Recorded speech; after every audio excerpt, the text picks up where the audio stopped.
Hello बच्चों। आज की क्लास में आपका स्वागत है और आज हम पढ़ने वाले हैं क्लास 12th अकाउंटेंसी का कंपनी अकाउंट चैप्टर, जिसमें हम जानेंगे कि जब कंपनी को पैसे की ज़रूरत होती है तो वो अपने शेयर्स इशू करती है, तो उसकी अकाउंटिंग कैसे की जाती है। तो एक बार हम जान लेते हैं कि इशू ऑफ शेयर्स जो है, जो हमारे चैप्टर का नाम है issue of shares, company account का जो है चैप्टर इशू ऑफ शेयर्स, उसका मतलब क्या होता है तो देख लेते हैं। जैसे कि पहले आप बना लो एक, पहले कंपनी, पहले चित्र पे ध्यान दो, हम पहले चित्र बना लेते हैं फिर उसके बाद आगे हम समझेंगे, ठीक है। तो जैसे मैंने पहले क्या किया, एक ड्राइंग बना ली।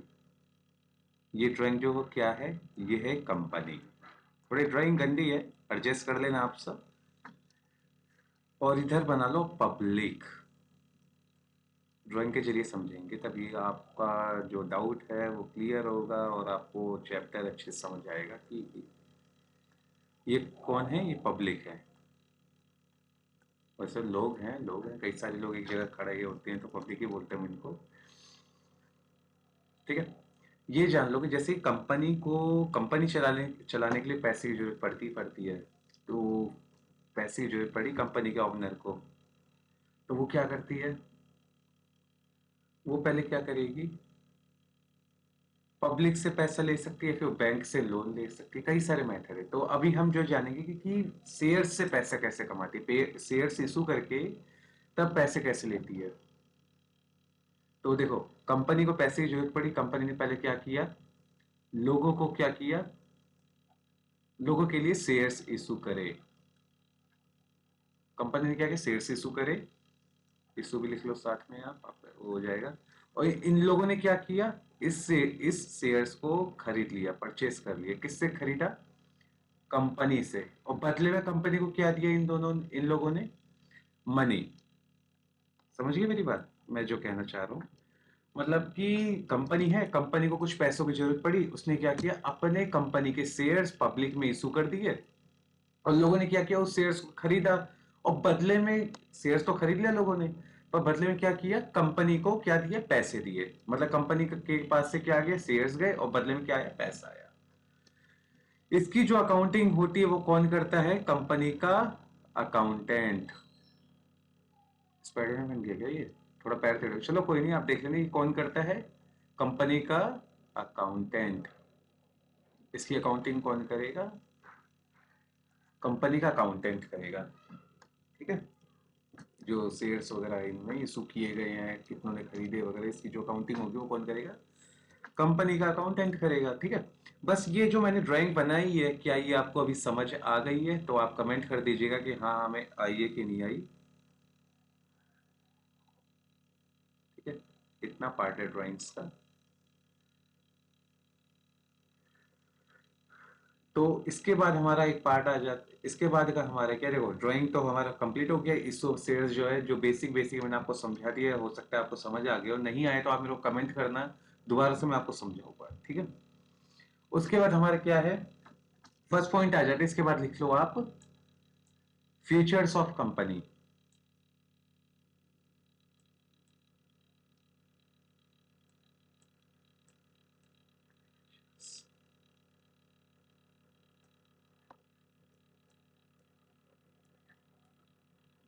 कंपनी के फीचर्स क्या होते हैं, तो पहले में आप डाल दो कि सेपरेट लीगल एंटिटी। मतलब मैं पहले, आप लिख लो, मैं बाद में एक एक करके आपको समझाऊंगा। फर्स्ट पॉइंट में लिख लो आप, सेपरेट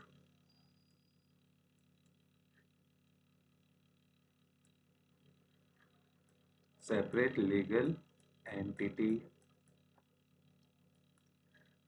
बी में लिख लेना आप, बी में था हमारा परस्पेक्चुअल सक्सेशन।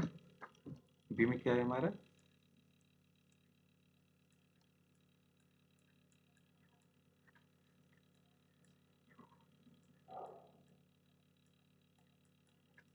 Perpetual succession. तीसरे में हमारा क्या था, लिमिटेड लाइबिलिटी।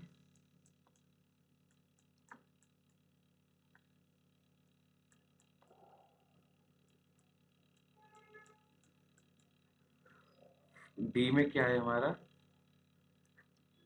Common seal.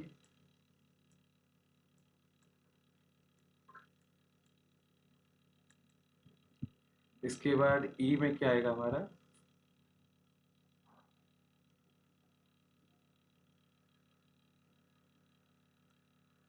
ई में आ जाएगा हमारा transferable of shares, transferability, transferability of shares, transfer, transfer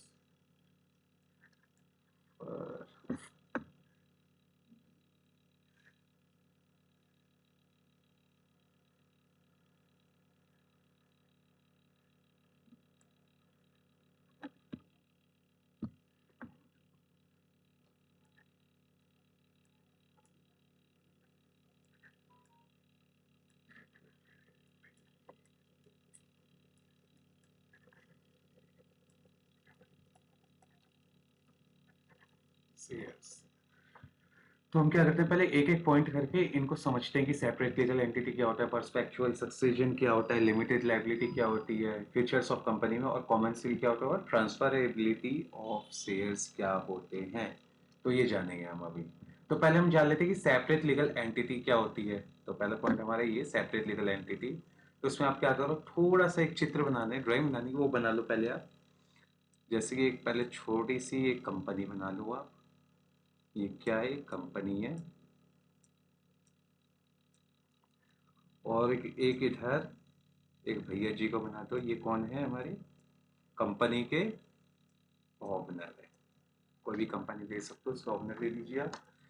तो इसमें सेपरेट लीगल एंटिटी में ये बताया जाता है कि जो एक कंपनी होती है, मतलब कि ये जो कंपनी है, ये कंपनी जो है, और ये जो कंपनी का ओनर है, ये कभी एक नहीं हो सकते हैं। मतलब कि ये पक्के दुश्मन हैं। मतलब ऐसा नहीं है पक्के दुश्मन है, मतलब क्या कहने का मतलब है कि जो कंपनी है, कंपनी और कंपनी का ओनर, ये दोनों अलग अलग हैं। मतलब कंपनी का ओनर है, अपने घर के लिए एसी लेके आता है, तो वो क्या होगा, उसको उसके खर्चे, जो घर में एसी जो खरीदा है उसने, जो एसी की लागत हुई है, क्या वो कंपनी पे करेगी? नहीं करेगी। क्यों? क्यों? अपने पर्सनल के लिए ला रहे हैं ना वो। तो इसलिए कभी कंपनी और कंपनी का ओनर एक नहीं हो सकते। कंपनी की अकाउंटिंग और ओनर के खुद की अकाउंटिंग अलग अलग होगी, एक नहीं होगी। मेरे ये कहने का मतलब है। इतना समझ गए? अब इतना जान लो, सेपरेट लीगल एंटिटी का मतलब है कि कंपनी और कंपनी का ओनर दोनों अलग अलग होते हैं, एक नहीं होते हैं। मतलब अगर कंपनी के कुछ खर्चे हैं या कंपनी की कुछ लायबिलिटी है, वो ओनर की लायबिलिटी नहीं होगी, सिर्फ कंपनी की ही लायबिलिटी रहेगी। ठीक है? वो जब आप प्रैक्टिकल स्विम करोगे तभी आपको अच्छे समझ आएगा। बस इतना जान लो अभी। उसके बाद हमारे परस्पेक्चुअल सक्सेशन। देखो, इसी चित्र के जरिए मैं समझा देता हूँ। देखो, जैसे कंपनी होगी, कंपनी का ओनर कौन है? ये है ना। किसी भी वजह से ये ओनर अपने सीट से बोल देगा मैं इस कंपनी में काम नहीं करूंगा, मैं रिटायर हो रहा हूँ, या फिर किसी वजह से ये कंपनी का जो ओनर है ये माइनस हो जाता है। मतलब कि माइनस वैसे नहीं, मतलब ये भगवान के पास चला जाता है बादलों में। बादल सही से नहीं बन रहे, फिर से बना देता हूँ। ये कहाँ चला जाता है? बादलों में। जो ये कंपनी का ओनर है कहाँ चला गया? बादलों में। मतलब बादल के ऊपर भगवान के पास चला गया ये। तो कंपनी क्या कहती है? कंपनी के जो लॉ है वो हमारे क्या है? परस्पेक्चुअल सक्सेशन का मतलब क्या है कि कंपनी ये जो अगर चला गया है तो इसके बाद नया ओनर आएगा। क्या कंपनी इसके जाने के बाद बंद हो जाएगी? नहीं होगी। परस्पेक्चुअल सक्सेशन का मतलब यही होता है कि कंपनी का जो मालिक है, किसी भी वजह से वो भगवान के पास चला जाता है बादल पार करके, तो कंपनी बंद नहीं होगी, कंपनी फिर भी चलती रहेगी। ये है परस्पेक्चुअल सक्सेशन का मतलब। समझिए आप? समझ गए होगे? अगर नहीं समझोगे तो एक ही ऑप्शन है, आप मेरे को कमेंट करिएगा, दोबारा से मैं आपको समझाऊंगा अलग तरीके से। उसके बाद हमारा लिमिटेड लायबिलिटी आ जाती है। सेम वही कि कंपनी और कंपनी का ओनर कभी एक नहीं हो सकते हैं, वैसी है लिमिटेड लायबिलिटी में। मतलब कि कंपनी के ऊपर अगर लायबिलिटी हो गई है, कंपनी के कंपनी की लायबिलिटी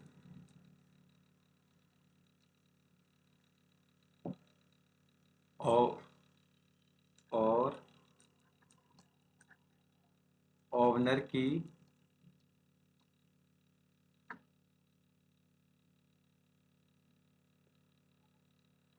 ओनर की पर्सनल लायबिलिटी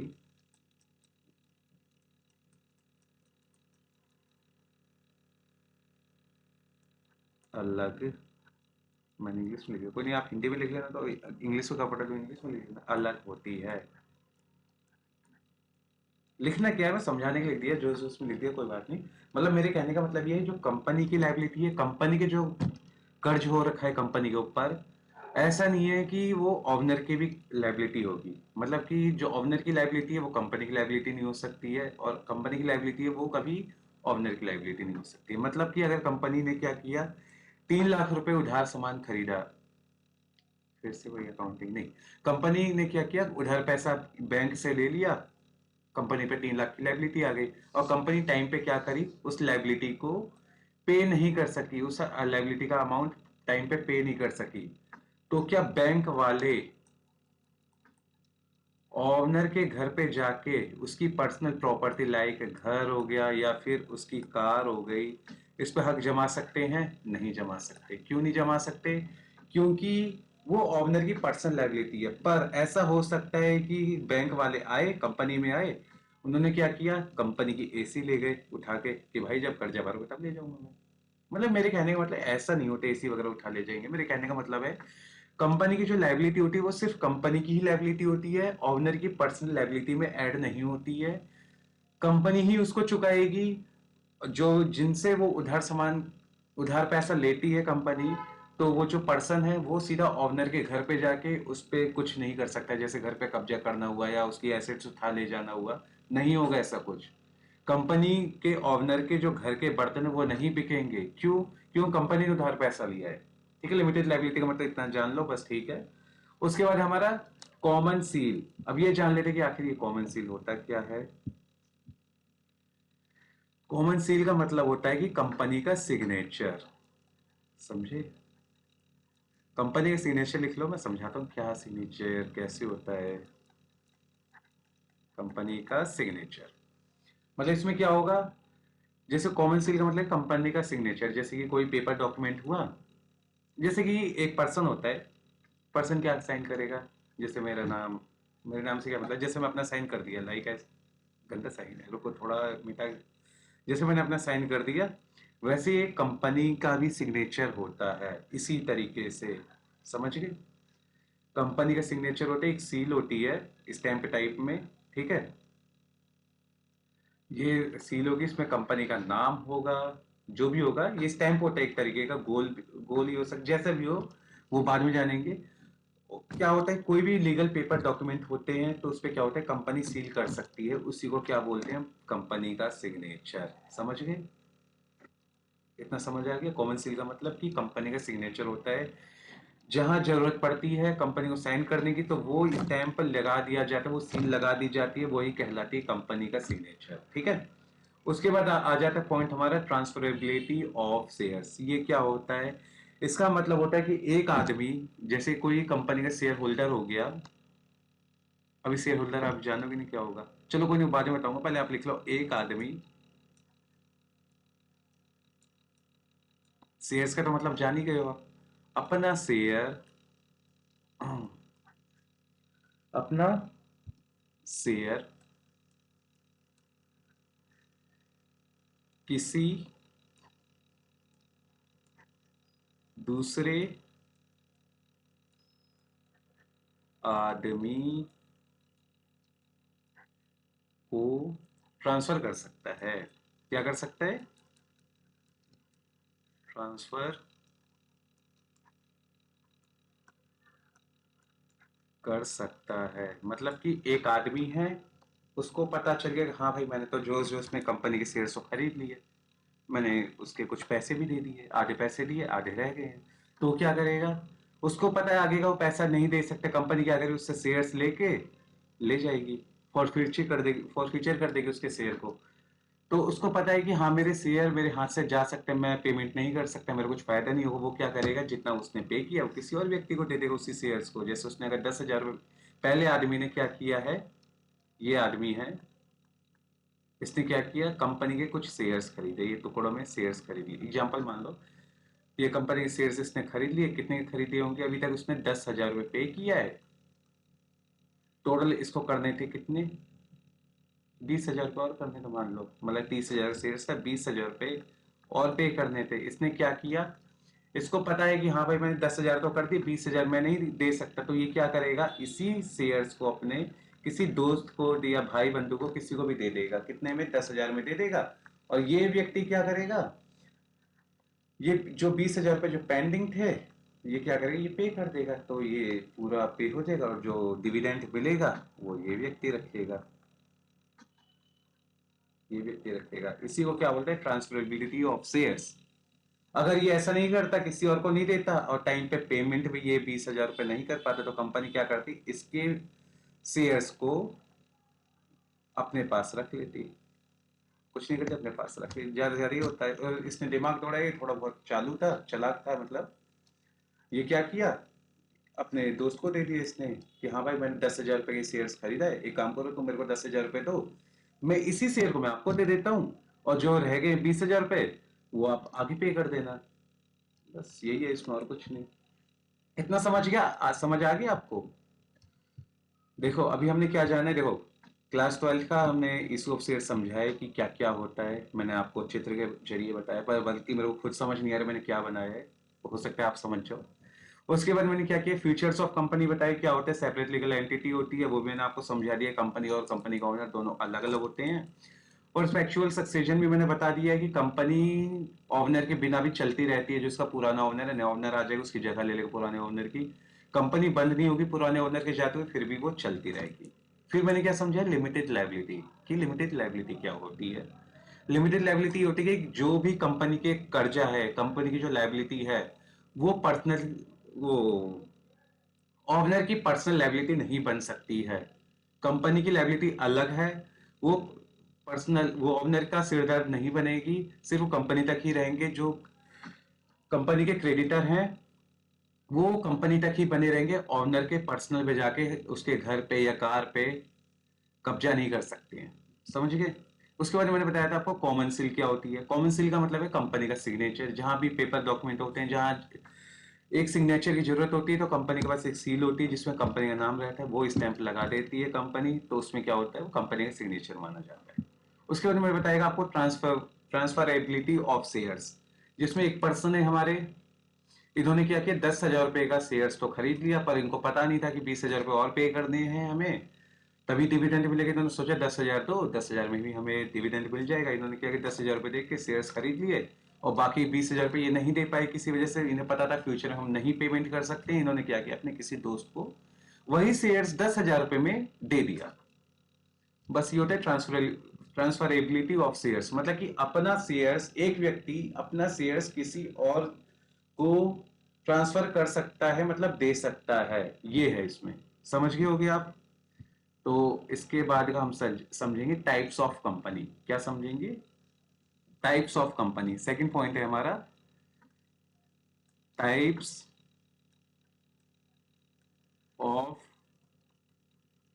कंपनी, कि कंपनी की टाइप्स क्या होती हैं, कैसे होती हैं, क्या क्या टाइप्स है कंपनी के, वो समझेंगे हम, है ना। तो पहला पॉइंट डाल लो,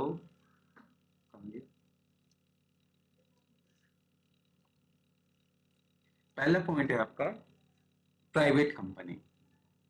सेकंड पॉइंट में आप डाल लो पहले कि प्राइवेट कंपनी, की प्राइवेट कंपनी क्या होती है आखिर, ये समझेंगे हम। अभी पहले लिख लेते हैं अच्छे से, फिर उसके बाद दूसरे पे हमारा है पब्लिक कंपनी।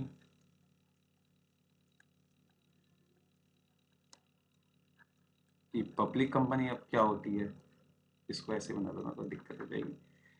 तीसरे पे डाल लो आप कंपनी सिर्फ क्या होती है। Company is limited by guarantee, sorry company बता रहा हूँ, कंपनी लिमिटेड बाय गारंटी, वो क्या होती है, मतलब कि 5 तरीके की कंपनी होती है, मैं बता रहा हूँ आपको। पहले मैं लिखवा रहा हूँ कौन कौन सी होती है कंपनी, उसके बाद मैं इसके बारे में लिखवाऊंगा। क्या होगा, कंपनी लिमिटेड बाय गारंटी। हाँ, थर्ड पॉइंट है हमारा company limited by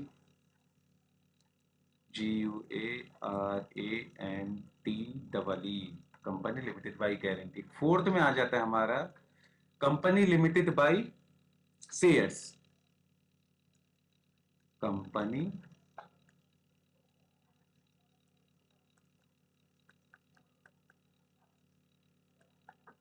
limited by shares. ठीक है, उसके बाद आ जाता है हमारा लास्ट है वन पर्सन कंपनी, जिसको हम बोलते हैं ओपीसी। क्या होता है वो? वन पर्सन कंपनी, जिसको हम क्या बोलते हैं? क्या बोलते हैं बताओ? अभी मैंने बताया था ओपीसी। तो देखो, प्राइवेट कंपनी क्या होती है, पब्लिक कंपनी क्या होती है, पहले ये हम समझ लेते हैं कि प्राइवेट कंपनी क्या होती है। ठीक है, फिर पब्लिक कंपनी क्या होती है वो हम समझेंगे आगे चल के। तो पहले मैं आपको बता देता हूँ प्राइवेट कंपनी क्या होती है। प्राइवेट कंपनी जो होती है, मैं एग्जांपल बता दे रहा हूँ। प्राइवेट कंपनी के जो ऑनर होते हैं बहुत कम होते हैं। कैसे, मैं बता रहा हूँ, देखो। जैसे एक फैमिली हो गई, फैमिली में 4 मेंबर हो गए। पहले 4 लोग बना लेते हैं, धीरे धीरे भाई, धीरे धीरे इनके हाथ पैर बनाओ। आँख के मुंह तो अभी बनाएंगे नहीं, इतना टाइम किस पे है। तो हमने क्या किया, पहले 4 लोग बना दिए कंपनी के। ठीक है, ये कौन हो गए? ये हो गए एक फैमिली के 4 भाई हो गए। कोई सी फैमिली मान लो, फैमिली का नाम लेना सही नहीं है अभी। तो अभी क्या करो, एक कम फैमिली है, इसके 4 मेंबर हो गए। कितने मेंबर है? 4। और इन्होंने क्या हुआ कि प्राइवेट कंपनी है, इन्होंने बताया कि भाई ये प्राइवेट लिमिटेड है, इनकी प्राइवेट कंपनी है, मतलब प्राइवेट लिमिटेड ही लगेगा। तो देखो, 25% इनका हक है, 25% सेकेंड वाले का हक है, 25% तीसरे वाले का हक है, 25, 35 नहीं, 25। बच्चे बोलेंगे सर क्या कर रहे हो आप, 35 लिख दिए। करना हमें था 100%, आपने कर दिया 110%। घपला करते हो। अगर अकाउंटेंट हो तो क्या करते हो, रुको 1 मिनट, इसको हम कर देते हैं 25%। कहाँ गया भाई? हाँ, ये रहा। देखो, इसमें क्या हुआ, एक प्राइवेट कंपनी है। प्राइवेट कंपनी का मतलब मैं बता रहा हूँ आपको, एक प्राइवेट कंपनी है जिसमें फैमिली के 4 लोग हैं, 25-25% सबका हक है। 25-25% लोग क्या कर रहे हैं, आपस में इन्वेस्ट कर रहे हैं। 25-25% लोग क्या कर रहे हैं, उसमें प्रॉफिट ले रहे हैं। मतलब कहने का मतलब ये है कि प्राइवेट कंपनी में अगर जितने भी लोग होते हैं, ज्यादा लोग तो वैसे होते नहीं, एक ही फैमिली के लोग होते हैं, इनका हक बराबर होता है हर चीज में। चाहे वो लाइबिलिटी हो, चाहे ऐसे प्रॉफिट हो, चाहे आपका वो हो, जो भी राय वगैरह देनी हो, डिसीजन लेना हो, जब भी हो अपना सलाह लेके बात करते हैं। मतलब मेरे कहने का मतलब है कि प्राइवेट कंपनी मतलब क्या होती है, उसमें बाहर के लोग नहीं जुड़ सकते, सिर्फ एक फैमिली के लोग ही जुड़ सकते हैं, चाहे वो 2 हो, चाहे 3 हो, चाहे 4 हो, जो भी हो। उससे मतलब नहीं, मैंने एग्जाम्पल 4 लोग बना दिए थे, भैया दीदी जो भी हो। फिर उसके बाद हमारे आ जाते हैं पब्लिक कंपनी की। पब्लिक कंपनी क्या होती है वो जान लेते हैं। जैसे एक पब्लिक कंपनी कोई सी भी ले लो आप, जैसे आप ले लो रिलायंस ले लो। रिलायंस ले लिया आपने? हाँ, ले तो लिया सर रिलायंस। रिलायंस का फोन नहीं लेना, रिलायंस लिखना है सर। आपने रिलायंस ले लिया। रिलायंस में क्या होता है, इसमें क्या होता है कि मालिक तो एक है, अंबानी जी ही मालिक हो, तो सब जानते हैं रिलायंस के। पर इसके शेयर्स जो खरीदते हैं वो भी कंपनी के कहीं ना कहीं शेयर होल्डर्स जो कि कहीं ना कहीं मालिकाना हक जमाते हैं कि भाई हमने इतने परसेंट शेयर खरीदा है, कैसे बोल रहे हो हमारे आगे, हम भी एक मालिक हैं। इसमें क्या होते हैं, देखो, एक इधर बन गए, पता नहीं कौन है, ना भैया है ना दीदी है, पता नहीं कौन है, ये बना दो कोई भी 3-4 लोग आप। इनके हाथ पैर पता नहीं कहाँ चले गए। मेरी ड्राइंग ऐसी है, हंसना मत आप सब। इसमें देखो इन्होंने क्या किया, इन्होंने लिया जी 1% ले लिया, इन्होंने 2% ले लिया, इन्होंने 0.1% ले लिया, इन्होंने 3% ले लिया, ऐसे ही चलता है। मतलब क्या है कि थोड़ा थोड़ा परसेंट शेयर इन्होंने खरीद लिया आपस में, परसेंट शेयर। तो ये भी कहीं ना कहीं कंपनी के मालिक कहलाते हैं। ये बहुत सारे होते हैं, एक नहीं होते। जितना आप सोच सकते हो उसको मल्टीप्लाई मल्टीप्लाई करते जाओ। जितने कंपनी शेयर्स इशू करेगी, उतने ही मालिक बनते रहेंगे, जितने लोग खरीदेंगे। मतलब बहुत सारी, लिख लो। वो तो नंबर देखेंगे जब अकाउंटिंग करके तब जानेंगे। अभी आप लिख लो बहुत सारे कंपनी के कौन होते हैं, ओनर मान लो आप। ठीक है, पब्लिक कंपनी समझ गए, प्राइवेट कंपनी समझ गए। प्राइवेट और पब्लिक कंपनी में क्या फर्क है कि प्राइवेट कंपनी में लोग कम होते हैं, मतलब कि मालिक कम होते हैं, मतलब कि ओनर कम होते हैं। पर पब्लिक कंपनी में क्या होता है, कई सारे लोग होते हैं जो जुड़े हुए हैं कंपनी से, जिनका हक होता है। शेयर्स होल्डर भी कहीं ना कहीं कंपनी के मालिक होते हैं। ये सब कौन है, शेयर्स जो खरीदेंगे क्या होंगे, शेयर होल्डर होंगे। समझ गए ना? अभी लिख लो आप, आगे आएगा बहुत काम। Share holder. अच्छा, अच्छे से नहीं बनाए, लिख लेना आप अपने हिसाब से, ठीक है। इतना समझ गए प्राइवेट कंपनी और पब्लिक कंपनी में क्या फर्क है।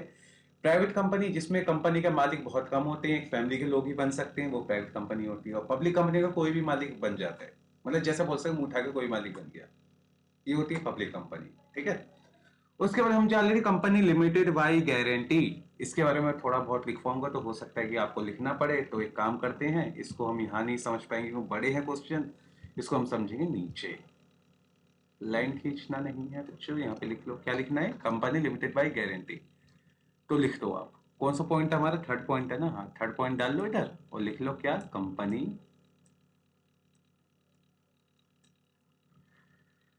लिमिटेड बाई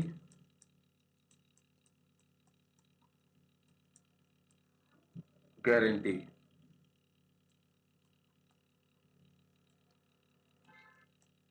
ठीक है, ये मोस्ट इंपॉर्टेंट है, ये कॉन्सेप्ट आता है किसमें, पेपर में आएगा, आपकी ट्वेल्थ क्लास है, ट्वेल्थ क्लास के बोर्ड एग्जाम में ये कॉन्सेप्ट आएगा, कंपनी लिमिटेड बाई गारंटी। ठीक है, तो इसके बारे में कुछ लिखाऊंगा मैं आपको, आपको लिखवा रहा हूं मैं, तो आप कोशिश करिए कि अपनी प्यारी सी नोटबुक में प्यारे प्यारे हाथों से थोड़ा बहुत मेहनत करके लिख लीजिए जो मैं लिखवा रहा हूं आपको।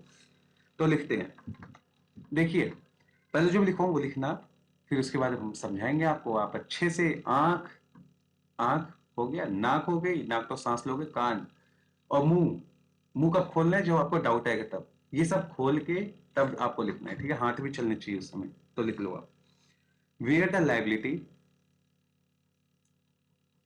Where the liability of member, थोड़ी सी राइटिंग खराब होगी, एडजस्ट कर लेना आप, एक्चुअली मैंने नया पेन टैब खरीदा है, तो इसमें क्या है, नया नया है तो थोड़ा बैठ नहीं पा रहा, अच्छे से लिख नहीं पा रहा मैं, थोड़ा सा टाइम लगेगा अच्छे से लिखने में। Where the liability of member is limited up to the,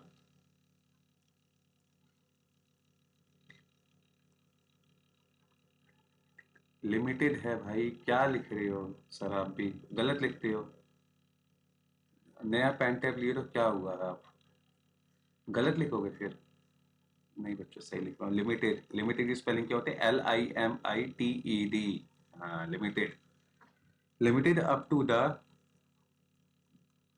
लिख लो आप, थोड़ी बहुत लाइन आगे पीछे जाएगी कोई दिक्कत नहीं, up to the amount of guarantee, अरे भाई नई लाइन कहाँ है, हाँ, अमाउंट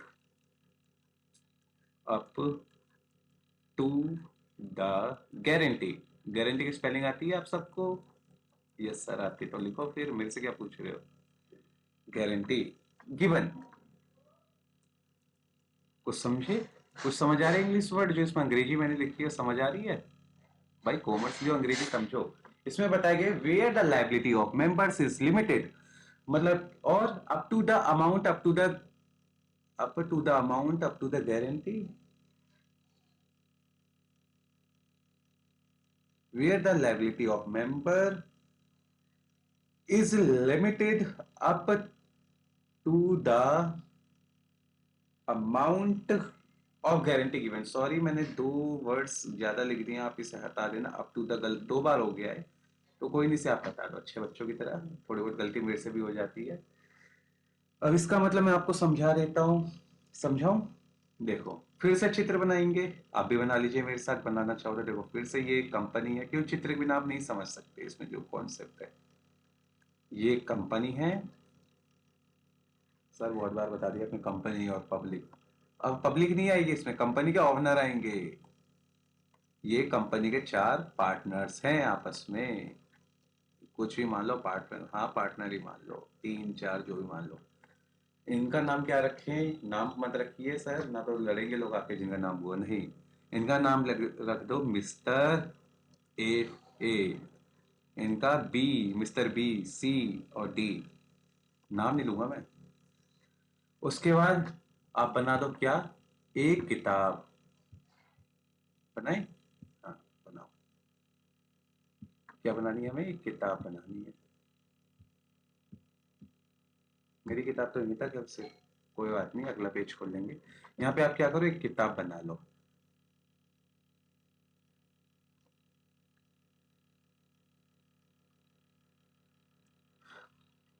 ठीक है। मतलब आपने क्या कि मैं समझाऊंगा आपको, पहले आप बना लो, किताब बना लिया आपने, इसका नाम दे दो आप MOA। ठीक है, MOA, मेंबर ऑफ एसोसिएशन जिसको हम बोलते हैं। नहीं, मेंबर ऑफ एसोसिएशन नहीं होगा सर, गलत बताते हो हमें, नहीं, मेमोरेंडम ऑफ एसोसिएशन होगा। हम भी पढ़ के आए हैं। क्या पढ़ के आए हो? लिख लो फिर, मेमोरेंडम ऑफ एसोसिएशन। ठीक है। देखो आपने क्या किया, एक किताब बनाई है जिसका नाम हमने दिया, क्या दिया, MOA। आप इसमें क्या करो, इन सबके नाम लिख लो, ABCD। ठीक है, इनका नाम आपने लिख लिया। इसमें क्या होता है, कभी भी, अब मेरे मेरे समझाने का तरीका समझो आप। जैसे कि कंपनी है, कंपनी को कुछ, कंपनी पर, कंपनी के ऊपर क्या हुआ, लायबिलिटी आ गई, या फिर कंपनी को कुछ पैसे की जरूरत पड़ेगी, कंपनी क्या होगी, फॉल होने लग गई, मतलब कि कंपनी डूबने लग गई, गिरने लगी, मतलब कंपनी नुकसान की तरफ आने लग गई। तो ऐसा पहले ही बना लिया जाता है, इनमें कभी मीटिंग हुई होगी आपस में, तो क्या हुआ होगा, पहले ही बता दिया गया होगा कि भाई कंपनी अगर डूबेगी तो इसमें से जो जियो इसके पार्टनर्स है तो कितना कितना पैसा सब देंगे। तो जैसे मिस्टर ए ने बोला भाई मैं दे दूंगा 2 लाख रुपए, बिना सोचे समझे, क्योंकि मेरी इतना ही लेवल है, 2 लाख, चलो कोई नहीं, बाहर चला गया, कोई बात नहीं। मिस्टर बी क्या बोलते हैं, भाई मैं दे दूंगा आपको 1 लाख रुपए। 2 लाख ये नहीं बोलेगा। फिर सी क्या बोलता है, भाई मैं 3 लाख दे दूंगा बिना सोचे समझे, क्यों, मैं इन सब में सबसे अमीर हूँ, ये सब गरीब हैं। डी क्या बोलता है, भाई मैं ज्यादा नहीं, 50,000 रुपये दे सकता हूँ और कुछ नहीं। तो ये जो बोलते हैं कि हाँ मैं इतना पैसा दे दूंगा इस समय जब कंपनी फॉल पे आएगी, मतलब कंपनी गिरने पे आएगी, और इसको हम क्या करते हैं, MOA में नोट कर लेते हैं, और साइड में हम क्या कर देते हैं, साइन, साइन, सिग्नेचर, मतलब कंपनी क्या करेगी, अपना सिग्नेचर कर देगी, कॉमन सील, जिसका मैंने बताया था कि यहाँ पे क्या होगा, कंपनी अपना कॉमन सील लगा देगी, मतलब कंपनी अपना सील लगा देगी, जिसको हम क्या बोलते हैं, कंपनी का सिग्नेचर, जिसका नाम है कॉमन सील। मतलब मेरे समझे, कहने का मतलब समझो क्या बताया गया है कि कंपनी लिमिटेड बाई गारंटी में, मतलब ये है कि जब भी कंपनी गिरेगी, वाइंडिंग होगी, तो पहले ही में बात हो जाती है कि हाँ भाई जब भी कंपनी वाइंडिंग होगी, मतलब कंपनी गिरने पे आएगी, तो क्या करना है, जितने भी कंपनी के पार्टनर्स हैं या ओनर हैं, जो भी हो अपना, वो क्या करेंगे इस पे, जब कंपनी गिरेगी तो कितना कितना पैसा सब दे सकते हैं। इन्होंने बता दिया कि भाई मिस्टर ए ने बोला मैं 2 लाख दे सकता हूँ, बी ने बोला 1 लाख दे सकता हूँ, सी ने बोला 3 लाख दे सकता हूँ, डी बोला भाई मैं सबसे गरीब 50,000 दे सकता हूँ। तो ये सब होने के बाद साइन हो जाता है कि हाँ भाई जब भी कंपनी फॉल पे आएगी, कंपनी को अगर पैसे की जरूरत पड़ती है, जब गिरेगी कंपनी, तो ये सब जो है इतना पैसा देंगे, इससे हटेंगे नहीं, और कंपनी में साइन कर दिया जाता है, जो कंपनी अपना साइन, ये सब तो अपना साइन करते ही करते हैं, पर कंपनी का भी कहीं ना कहीं साइन होगा, इसको हम क्या बोलते हैं, MOA, मेमोरेंडम ऑफ एसोसिएशन। कहीं ना कहीं देखो इसमें क्या बताया गया है, where the liability of member is limited up to the amount guarantee given. मतलब कि कभी भी कंपनी गिरेगी, सीधी बात है, कर्जा उस पर होगा, लाइबिलिटी होगी, तो जो मेंबर हैं उन पे वो क्या करेंगे, कुछ ना कुछ अमाउंट पे करेंगे कंपनी को। समझ गए? उम्मीद करता हूँ समझ गए होगे। तो आज एक काम करते हैं, तो आज तो नहीं, अभी थोड़ा सा और है, कंपनी लिमिटेड बाई शेयर्स और 1% कंपनी जो है, मैं आपको आज नहीं, मैं इसको आपको अगली क्लास में समझाऊंगा। आज सिर्फ क्या करते हैं, इतना ही समझ लेते हैं जितना भी हमने पढ़ा है। देखो क्या क्या पढ़ा, एक बार रिवीजन कर लेते हैं, उसके बाद आगे समझेंगे। हमने पहले समझा कि इशू ऑफ शेयर्स क्या होते हैं, वो तो मैंने आपको पहले बता दिया। फीचर्स ऑफ कंपनी हमने जाना, जिसमें सेपरेट लीगल एंटिटी है, पर्सपेक्चुअल सक्सेशन है, लिमिटेड लायबिलिटी है, कंपनी कॉमन सील है, ट्रांसफरेबिलिटी ऑफ शेयर्स है, ये हम सब ने समझा था।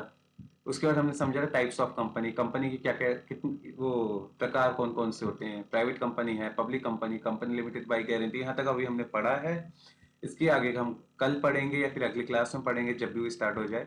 तो कंपनी लिमिटेड बाई गारंटी का मतलब मैंने आपको अभी तुरंत ही समझाया है। और कंपनी, प्राइवेट कंपनी क्या होती है ये भी मैंने बताया कि एक फैमिली के जो लोग होते हैं वही कंपनी के मालिक होते हैं, उन्हीं का हक होता है बराबर बराबर सबका। दो होंगे तो 50-50 हो जाएगा, चार होंगे तो 20-25 हो जाएगा, और जितने भी डिवाइड होते रहेंगे आपस में उनका डिवाइड होता रहेगा। पब्लिक कंपनी क्या होती है, इसमें जो इनके मालिक होते हैं वो शेयर होल्डर्स ही होते हैं, जो कि बहुत सारे होते हैं, जिनको गिना जाता है पर बहुत सारे होते हैं, ये होते हैं, ठीक है। उसके बाद आज की क्लास तो हम यहीं तक कंप्लीट कर रहे हैं, जैसे मैंने आपको बताया है। कल मैं आपको नई क्लास में ये दोनों टॉपिक भी करवाऊंगा। कौन कौन से, कंपनी लिमिटेड बाय शेयर्स और 1% कंपनी ओपीसी क्या होती है, ठीक है। तो उम्मीद करता हूँ आपको आज की क्लास अच्छी लगी होगी। जुड़े रहने के लिए धन्यवाद। तो आपको मिलते हैं जल्दी नई क्लास में।